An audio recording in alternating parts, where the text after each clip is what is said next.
खाना खाने के बाद इन 4 गलतियों के करने की काफ़ी भारी कीमत अदा करना पड़ सकती है। पहली गलती क्या है? अगर हम खाना खाने के फ़ौरन बाद पानी पी लेते हैं, देखें एक आध घूंट पीने से तो कोई मसला नहीं होगा, लेकिन अगर हम पानी पी लेते हैं तो हमारा जो डाइजेस्ट करने का सिस्टम है मैदे के अंदर, वो इससे डिस्टर्ब हो जाता है। कैसे? खाना जब हम खाते हैं तो ये खुराक की नाली से होता हुआ जब मैदे में पहुंचता है, तो उसके नतीजा में कुदरत का एक निज़ाम है जिसके तहत वहाँ पे एसिडिटी इकट्ठी होती है और वो उस खाने को प्रोसेस करने में, ग्राइंड करने में, उसको गालने में लग जाती है, जिससे कि खाने ने हज़म होकर फिर आगे छोटी आंत और बड़ी आंत में जाना होता है। लेकिन अगर हम खाना खाने के फ़ौरन बाद पानी पी लेते हैं तो क्या होता है कि पानी जो है वो जाके ऊपर उस प्रोसेस को डिस्टर्ब कर देता है, जिससे कि समझे कि वो एक हीटिंग प्रोसेस वहाँ पे शुरू हुआ था जिसके ऊपर पानी का जो है वो आपने छींटा लगा दिया, या हम तो बाद औक़ात बड़ा रज के पानी पीते हैं, 2-2 ग्लास पानी पीना तो बड़ा ज़रूरी है, लेकिन उसका टाइम भी तो फिर देखना है ना।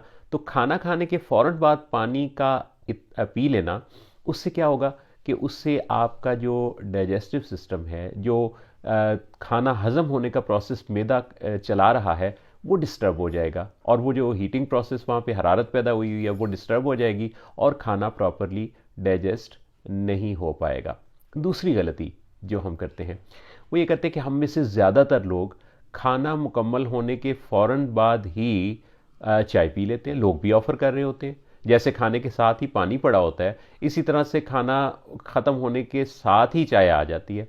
अच्छा, ये जो चाय है किसी भी तरह की, अगर आप ये पीते हैं तो इस खाने के फ़ौरन बाद पी गई चाय के नतीजा में इसमें चूँकि टैनिन होता है, तो इससे आपके खाने में जो आयरन है, जो कैल्शियम है, मैग्नीशियम है, वो जुज़्व बदन नहीं बनता और आप की बॉडी के अंदर जो खुराक की नीड्स हैं वो पूरी नहीं होती, लिहाजा ये इतने कीमती अज्जा जो हैं वो ज़ाया हो जाते हैं।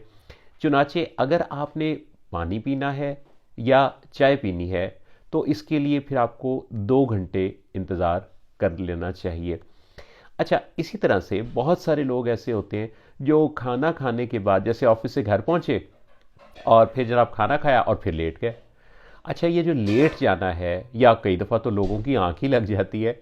अच्छा, लेट जाना या सो जाना, ये उस खाने के डाइजेस्ट करने के सारे प्रोसेस को बहुत बुरी तरह डिस्टर्ब करता है। कैसे? कि जब हम खाना खाते हैं तो एक्चुअली हलक से होता हुआ, खुराक की नाली से होता हुआ, मैदे में जाकर प्रोसेस से गुजरता हुआ फिर ये छोटी आंत में जाता है जहाँ से इसने एब्जॉर्ब होना होता है ब्लड के अंदर, और फिर जितना वहाँ से एब्जॉर्ब होना होता है वो होने के बाद जो फाजिल मादे हैं वो फिर चले जाते हैं बड़ी आंत में, वहाँ वो स्टे करते हैं। जब फिर हमें हाजत होता है तो हाजत रवाई में वो फाजिल मादे जिस्म से खारिज हो जाते हैं।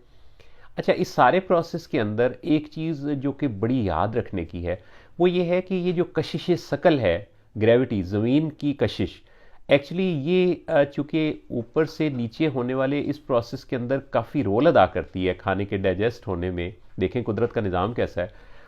तो अगर हम लेट जाते हैं तो हमारी जिस पोजीशन में खाना था, कशिश शकल उसको वहीं साकित कर देगी, यानी कि वो ज़मीन से ग्रेविटी जो है वो उसको आगे हरकत नहीं करने देगी। इसीलिए फिर लेट जाने से खाना डाइजेस्ट नहीं होता, फिर हमें खट्टी डिकारें आती हैं, फिर हमारी जो एसिडिटी है वो खुराक की नाली से मुंह की तरफ आती है। तो इस तरह के बहुत सारे मसाइल पैदा होते हैं।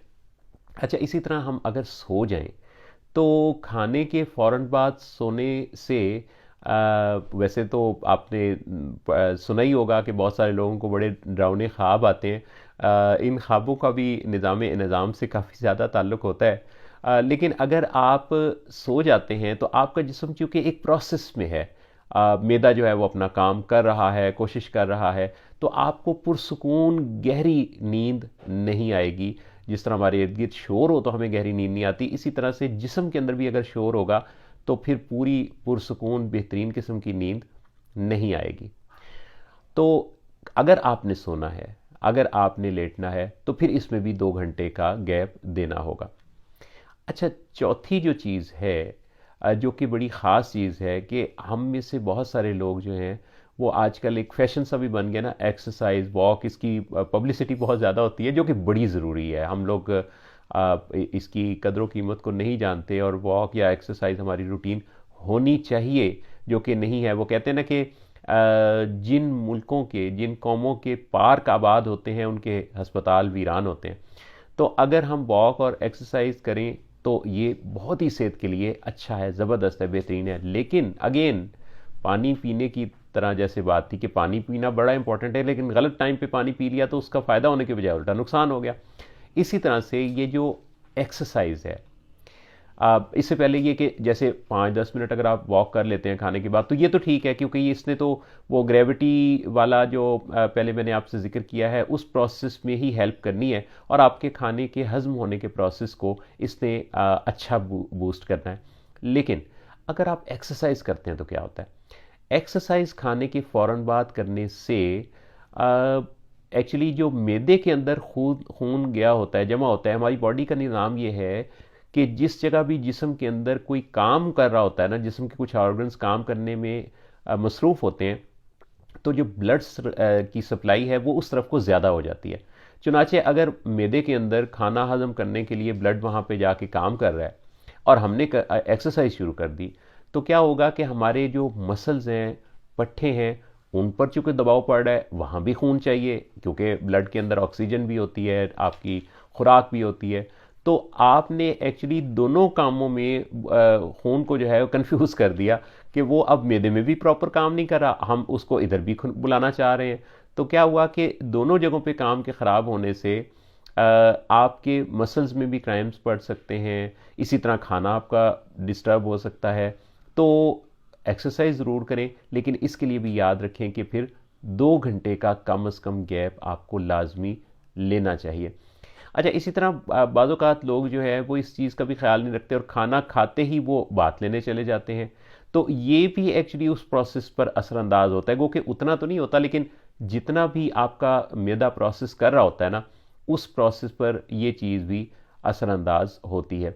चुनांचे इन सारी बातों को अगर हम ध्यान में रखें, याद रखें, तो हम ना सिर्फ ये है कि खाने का बेहतर अच्छा फ़ायदा उठा सकते हैं, बल्कि इस में जो ख़ास तौर पे मैदे के निज़ाम के डिस्टर्ब हो जाने से जो हमें मैदे के मसाइल पैदा होते हैं। बहुत सारे लोग जो है वो जो हार्ट बर्निंग की बात करते हैं, वो एक शेर भी मुझे याद आया कि सीने में जलन, आंखों में तूफान सा क्यों है, इस शहर में हर शख्स परेशान सा क्यों है। तो वो जो सीने में जलन है ना, उसकी एक बहुत बड़ी वजह हमारे मैदे में पैदा होने वाली जो तेज़ाबियत है उसका वापस खुराक की नाली और हलक की तरफ आना है।